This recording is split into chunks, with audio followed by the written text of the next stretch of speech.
चलिए आगे बढ़ते हैं, आपको शिक्षा नगरी कोटा लेकर चलते हैं, जहां पर लोकसभा अध्यक्ष ओम बिरला लोगों से बातचीत कर रहे हैं, उनकी समस्याएं सुन रहे हैं।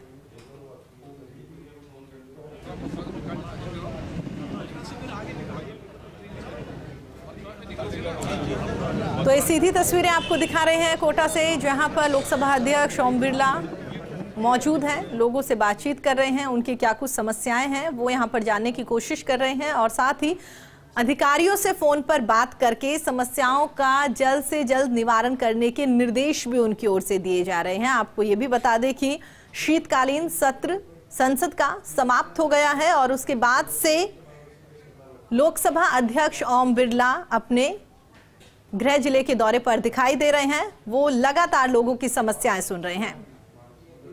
चलिए आगे बढ़ते हैं, आपको बता दें इसी खबर पर हमारे साथ बातचीत करने के लिए हमारे सहयोगी कोटा से भंवर हमारे साथ जुड़ गए हैं। भंवर, अगर कर की बात करें तो कल भी यहां पर ओम बिरला की ओर से लगातार लोगों की समस्याएं सुनी गई थी। आज की बात करें तो आज फिलहाल वो किस एरिया में मौजूद है, आज क्या कुछ समस्याएं लोगों की सुन रहे हैं?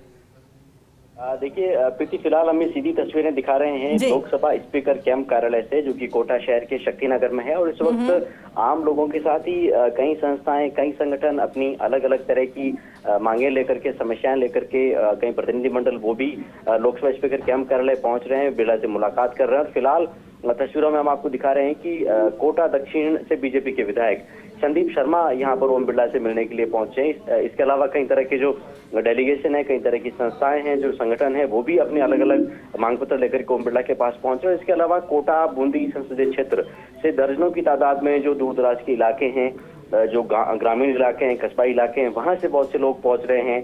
अपनी निजी समस्याएं, सार्वजनिक समस्याएं, नाली, बिजली, पानी, सड़क से जुड़ी हुई समस्याएं, वो यहाँ पर लगातार लोकसभा स्पीकर के सामने रख रहे हैं। और चूंकि लोकसभा स्पीकर होने के साथ ही साथ ओम बिरला कोटा बूंदी संसदीय क्षेत्र की लोकसभा में रहनुमाई भी करते हैं, यहाँ से वो निर्वाचित सांसद है।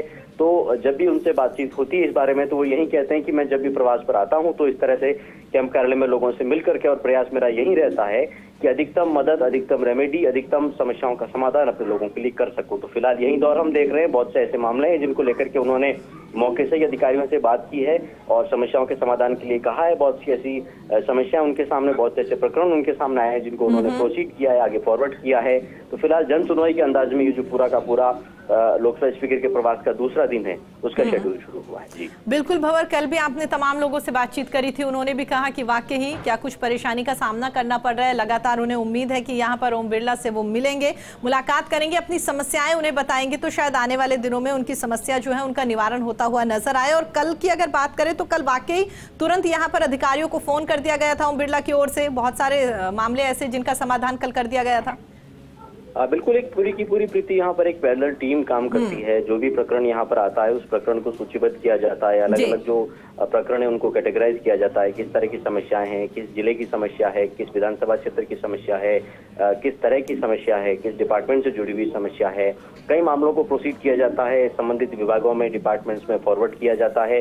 कई मामले ऐसे होते हैं जिनमें त्वरित एक्शन की आवश्यकता होती है, तो उसमें खुद लोकसभा स्पीकर, उनकी पूरी टीम तुरंत उसको टेकअप करके और वहाँ अधिकारियों से तुरंत बात की जाती है। ऐसा एक प्रकरण इस वक्त भी आप देख रहे हैं, डेलीगेशन उनसे मिल रहा है, उन्होंने उसको लेकर के अधिकारियों से बातचीत की है। तो देखिए, प्रयास प्रीति यही रहता है लोकसभा स्पीकर ओम बिरला का कि अधिकतम रेमेडी जो है, अधिकतम समस्याएं जो उनके सामने आती है, उनका अधिकतम समाधान वो अपने संसदीय क्षेत्र के लोगों तक पहुंचा सके। और ये जो दौर है जन सुनवाई का, लोगों से मुलाकात करने का ओम बिरला का, ये करीब करीब अभी 2 घंटे और चलने वाला है।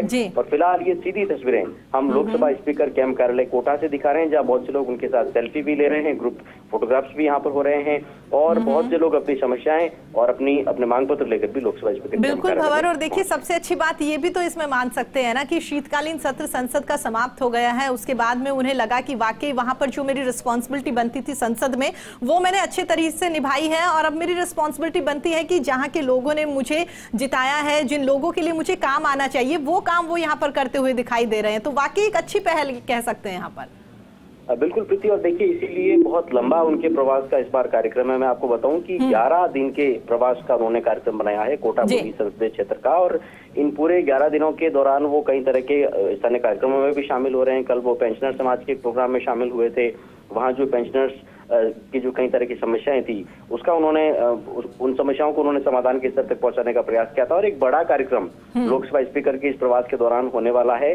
कोटा में इसी हफ्ते के अंदर जब रेल राज्य मंत्री कोटा आ सकते हैं और मौका होगा कोटा से मेमू ट्रेन के संचालन का, क्योंकि जो 200-250 किलोमीटर का जो इलाका है कोटा मुख्यालय के आसपास का, वहां तक के ट्रांसपोर्टेशन को आसान बनाने के लिए, खासकर क्योंकि आम आदमी के लिए सबसे मुफीद सफर रेल का होता है, तो अधिकतम रेल सुविधाओं का विस्तार हो, इसको लेकर के भी एक बड़ी पहल उनके इस प्रवास के दौरान होने वाली। लेकिन इसके अलावा भी और बहुत सी समस्याएं, बहुत से ऐसे प्रकरण है जिनको ओम बिरला लोगों के साथ बैठ करके सुन रहे हैं, समझ रहे हैं और उनका समाधान करने का प्रयास कर रहे हैं। और देखिए भंवर, जिस तरह से लगातार आप बता रहे हैं कि सीधी तस्वीरें भी हम दिखा रहे हैं, लोगों से यहाँ पर वो बातचीत कर रहे हैं, कुछ लोग यहाँ पर उन्हें कुछ पेपर्स भी पकड़ा रहे हैं कि वाकई क्या कुछ प्रॉब्लम उन्हें हो रही है, अब तक कामकाज नहीं किया गया।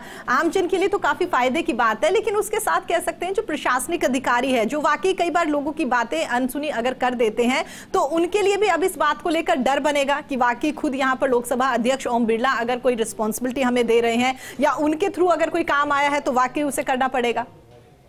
देखिए, जाहिर तौर पर प्रीति, एक तरीका होता है कि किसी संबंधित अधिकारी को जाकर के और किसी गांव के लोग, किसी कस्बे के लोग, किसी जिले के लोग, किसी विधानसभा क्षेत्र के लोग अपना मांग पत्र, अपना ज्ञापन प्रस्तुत करते हैं, लेकिन वही ज्ञापन जब फॉरवर्ड होकर के आता है लोकसभा स्पीकर कैंप कार्यालय से और बाकायदा उसका फॉलोअप किया जाता है, तो जाहिर तौर पर उसमें गंभीरता आधिकारिक स्तर पर, डिपार्टमेंटल लेवल पर कहीं न कहीं नजर आती है। और इसीलिए देखिए, लोगों में एक तरह का क्रेज भी होता है। लोकसभा देश की सबसे बड़ी पंचायत है, वहाँ के स्पीकर है ओम बिरला, बहुत बड़ा उनका प्रोटोकॉल है, लेकिन बावजूद इसके जब वो अपने संसदीय क्षेत्र में आते हैं तो बिल्कुल सहज हो जाते हैं। सब तरह के प्रोटोकॉल जो है वो ऐसा लगता है जैसे कि उन्होंने सब तरह के प्रोटोकॉल खत्म करके और लोगों के बीच जाना तय कर लिया। तो देखिए, लोगों में ये भी एक क्रेज होता है कि वहाँ जाना है, उनसे मिलना है, उनसे बिल्कुल फेस टू फेस जाकर के बात करनी है, बहुत सहजता से उनसे मुलाकात हो जाती है। किसी भी तरह की मांग हो, कोई निजी मांग हो, तबादलों से जुड़ी हुई मांग हो, ट्रांसफर से जुड़ा हुआ कोई इशू हो, सार्वजनिक समस्याएं हो, गांव कस्बे की समस्याएं हो, गली मोहल्ले की समस्याएं हो, सभी तरह की ज्ञापन उनको आराम से दिए जा सकते हैं। तो देखिए, वही कुछ यहाँ पर नजर आ रहा है। फिलहाल